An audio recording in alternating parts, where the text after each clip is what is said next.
लेकिन इनमें से किसी को कोई आइडिया नहीं था कि आगे क्या होने वाला है। ये सुनते ही कैप्टन ने फुल थ्रॉटल दिया। प्लेन ऊपर जाना स्टार्ट कर देता है, लेकिन तब तक बहुत देर हो चुकी थी। आग की बारिश हो रही है। आसमान से कांच के टुकड़े, बॉडीज, लोगों के कपड़े, हवाई जहाज के पार्ट सब जलते हुए नीचे गिर रहे थे।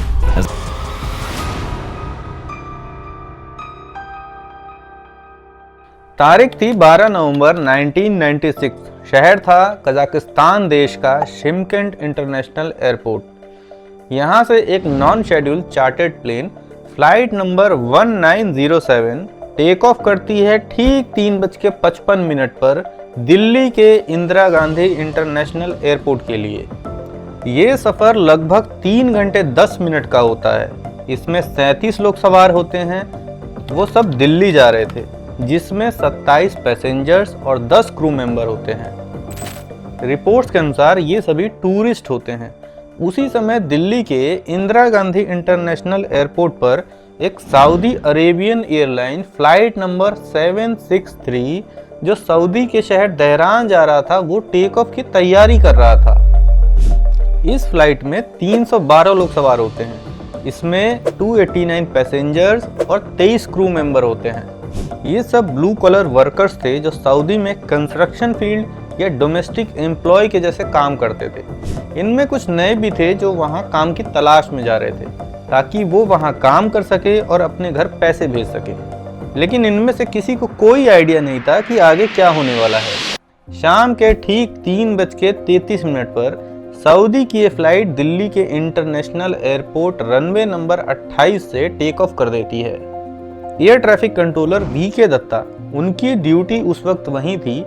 वो ही इन दोनों फ्लाइट से कम्युनिकेट कर रहे थे। उन्होंने ही सऊदी की फ्लाइट को टेक ऑफ करने की क्लियरेंस दी। कुछ समय बाद ही सऊदी के पायलट उन्हें कंफर्म करते हैं कि उनका प्लेन अब 10,000 फीट की ऊंचाई तक पहुंच गया है। वो उनसे क्लियरेंस मांगते हैं कि क्या वो अपने प्लेन को 14,000 फीट तक ले जा सकते हैं। वहीं दूसरी तरफ कजाकिस्तान वाला प्लेन, जो लगभग 3 घंटे पहले चला था, वो IGI के नज़दीक आ रहा था और ATC से कांटेक्ट में था। 6:34 पर ATC controller Datta Kazakh flight को ऑर्डर देते हैं कि वो अपने प्लेन को 15,000 फीट की ऊंचाई पर मेंटेन करे। यहाँ जो शब्द मेंटेन यूज हुआ, कंफ्यूजन यहीं से शुरू होती है। उस वक्त ये प्लेन दिल्ली के एयरपोर्ट के बीकन से लगभग 137 किलोमीटर दूर होता है। ठीक 2 मिनट बाद 6:36 पर दत्ता ने सऊदी अरेबियन एयरलाइन फ्लाइट को, जो इस समय सेम एयरवेज पर अपोजिट डायरेक्शन में जा रहा था, उसे क्लियरेंस दिया कि वो अपने प्लेन को 14,000 फीट की ऊंचाई तक ले जाए। दत्ता इन दोनों प्लेन के बीच 1,000 फीट का वर्टिकल डिस्टेंस मेंटेन करवा रहे थे। 6:38 पर सऊदी क्रू ATC को रिपोर्ट करती है कि उनका प्लेन अब 14,000 फीट की ऊंचाई पर पहुंच गया है और वो और ऊपर जाना चाहते हैं। उन्होंने हायर ऑल्टीट्यूड के लिए रिक्वेस्ट किया। ATC कंट्रोलर दत्ता उन्हें बोलते हैं कि अपना ऑल्टीट्यूड होल्ड करो और स्टैंड बाय करो। 6:39 पर कजाकिस्तान फ्लाइट ATC को रिपोर्ट करती है कि उनका एयरक्राफ्ट 15,000 फीट की ऊंचाई पर है, लेकिन असल में वो थोड़ा और ऊपर लगभग 16,348 फीट की ऊंचाई पर था और अब भी डिसेंड कर रहा था। ATC कंट्रोलर दत्ता उन्हें वार्न करते हैं और कहते हैं, आइडेंटिफाइड ट्रैफिक 12 o'clock डायरेक्शन में है। अपोजिट साइड से आने वाली सऊदीया बोइंग 747 अभी 10 माइल दूर है, लगभग 5 माइल में क्रॉस करेगी। अगर नज़र आए तो रिपोर्ट करो। इसके बाद कजाकिस्तान का रेडियो ऑपरेटर रैप क्लेरिफिकेशन मांगता है। तब ATC उन्हें जवाब देता है, ट्रैफिक अब 8 माइल दूर है, लेवल 140 पर। इम्पैक्ट से कुछ ही सेकंड पहले रेडियो ऑपरेटर रेप नोटिस करता है कि पायलट अपने असाइन ऑल्टीट्यूड 15,000 फीट की ऊंचाई से नीचे फ्लाई कर रहा है। उसने सामने से सऊदी एयरलाइन को आते देख लिया और तुरंत उनकी तरफ पॉइंट आउट किया और कहा कि वो ज़्यादा लो जा रहे हैं। ये सुनते ही कैप्टन ने फुल थ्रॉटल दिया। प्लेन ऊपर जाना स्टार्ट कर देता है, लेकिन तब तक बहुत देर हो चुकी थी। ठीक उसी समय एक US एयरफोर्स का कार्गो एयरक्राफ्ट इस्लामाबाद से दिल्ली जा रहा था। क्रैश से लगभग 15 मिनट पहले ही वो प्लेन दिल्ली टर्मिनल एरिया में अपना डिसेंट स्टार्ट कर चुका था। उस वक्त एयरक्राफ्ट का ऑल्टीट्यूड एस्टिमेट किया गया था, वो 20,000 फीट से 14,000 फीट के बीच था और वेदर कंडीशन बिल्कुल क्लियर विजिबिलिटी के साथ थी। उस प्लेन का पायलट नोटिस करता है कि उसके एयरक्राफ्ट के राइट साइड पर एक क्लाउड ऑरेंज ग्लो से चमक रहा होता है। पहले उसे लगा कि ये कोई बिजली है, लेकिन जब वो ग्लो कंटिन्यूअसली दिखाई दिया और कम नहीं हुआ तो उसे समझ आया कि ये कोई बिजली नहीं है। जैसे ही उसका एयरक्राफ्ट क्लाउड बेस के और पास नीचे हुआ, पायलट ने देखा दो बड़े फायरबॉल आसमान में अलग अलग डायरेक्शन में मूव कर रहे होते हैं और सीधा दोनों ग्राउंड पर जाकर टकरा जाते हैं। पायलट ने तुरंत एटीसी को इस हादसे की जानकारी दी। इस रेडियो कॉल के बाद एटीसी को समझ आ गया था कि एक मिड एयर कॉलिजन हो चुका है। उस वक्त तक दोनों एयरक्राफ्ट आसमान में टकरा चुके थे। कजाकिस्तान प्लेन के लेफ्ट विंग ने सऊदी 747 के लेफ्ट विंग को काट दिया था और सऊदी 747 के लेफ्ट हॉरिजॉन्टल स्टेबलाइजर ने कजाकिस्तान प्लेन के वर्टिकल स्टेबलाइजर और पूरे टेल सेक्शन को तोड़ दिया था और दोनों तेजी से नीचे आ रहे थे। कुछ सेकंड के अंदर ही दोनों प्लेन कंट्रोल से बाहर हो गए और हरियाणा के चरखी दादरी के आसमान से सीधा जमीन पर आ गिरे। एटीसी का प्लान सिंपल था, कॉलिजन नहीं होगा, दोनों सेफ पास हो जाएंगे। लेकिन एक मिसअंडरस्टैंडिंग की वजह से दो जायंट मशीन सीधा एक दूसरे में समा गए। एटीसी ने दोनों एयरक्राफ्ट के क्रॉसिंग के लिए 1000 फीट का वर्टिकल सेपरेशन असाइन किया था। इतना सेपरेशन काफ़ी था दो प्लेन्स के बीच एक दूसरे को क्रॉस करने के लिए, लेकिन कजाक पायलट एटीसी की बात को समझ ही नहीं पाया। ये पूरी कम्युनिकेशन इंग्लिश में हो रही थी और कजाक क्रू को इंग्लिश प्रॉपरली समझ में नहीं आती थी। पायलट ने सुना डिसेंट 15,000, लेकिन एटीसी ने बोला था मेंटेन 15,000। इस कंफ्यूजन में कजाक प्लेन 15,000 फीट की जगह धीरे धीरे डिसेंड करते हुए 14,000 फीट की ऊंचाई तक आ गया, एग्जैक्ट वहां जहां सऊदी का प्लेन था। नीचे जमीन पर लगभग 10 किलोमीटर के एरिया में प्लेन का मलबा गिरा। गांव वालों का कहना था उन्हें पहले बिजली कड़कने की आवाज़ सुनाई दी। उन्हें ऐसा लगा जैसे भूकंप आया है। वो सब अपने अपने घरों से जब बाहर आकर निकलकर देखते हैं तो आसमान में एक बड़ा आग का गोला दिखाई देता है, जिसमें से दो हवाई जहाज अलग अलग दिशा में नीचे गिर रहे होते हैं तेजी से। उनका कहना था ऐसा लगा कि आसमान में जैसे आग की बारिश हो रही है। आसमान से कांच के टुकड़े, बॉडीज, लोगों के कपड़े, हवाई जहाज के पार्ट सब जलते हुए नीचे गिर रहे थे। रेस्क्यू टीम आती है लेकिन ज़्यादा कुछ कर नहीं पाती। एरिया इतना बड़ा था, हर तरफ आग थी, अंधेरा था। सब सुबह का इंतज़ार करने लग जाते हैं। सूरज की पहली किरण के साथ जब लोग देखते हैं तो हर जगह लाश, लोगों के सामान, कपड़े, हवाई जहाज के पार्ट्स नजर आते हैं।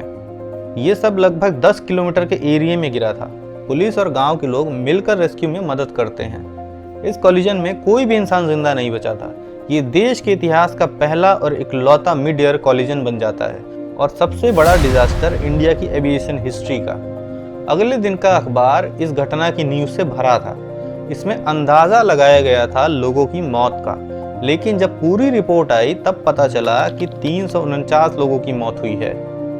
कॉलिजन दिल्ली से लगभग 100 किलोमीटर वेस्ट साइड में हुआ था।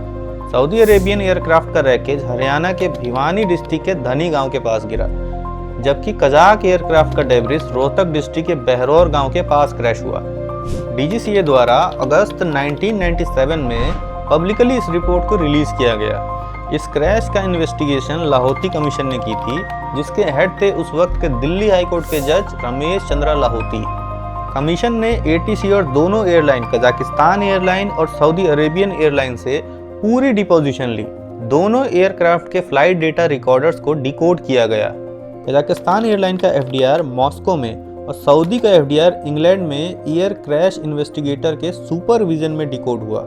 सऊदी अरेबियन प्लेन के कॉकपिट वॉइस रिकॉर्डर ने रिवील किया कि क्रैश से कुछ सेकंड पहले पायलट ने फॉरगिवनेस प्रेयर पढ़ी।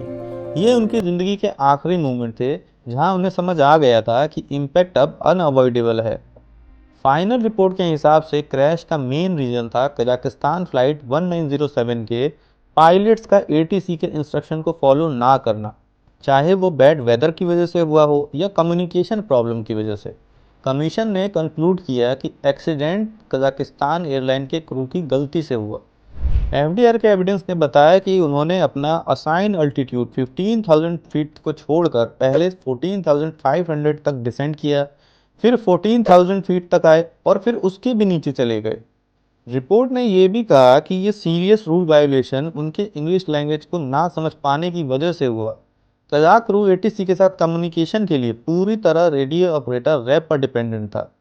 जांच में इंडियन एयर कंट्रोलर्स ने यह भी बताया कि कजाक पायलट को अक्सर कन्फ्यूजन होती थी क्योंकि वो मीटर और किलोमीटर सिस्टम यूज़ करते थे, जबकि बाकी दुनिया इंक्लूडिंग इंडिया फीट और नॉटिकल माइल का यूज़ करती है। इस क्रैश में उन्होंने कैलकुलेशन एरर तो नहीं किया था, लेकिन कजाकिस्तान एयरलाइन के पास सब क्रू मेंबर्स के लिए फूट मार्क्ड अल्टीमीटर अवेलेबल नहीं था।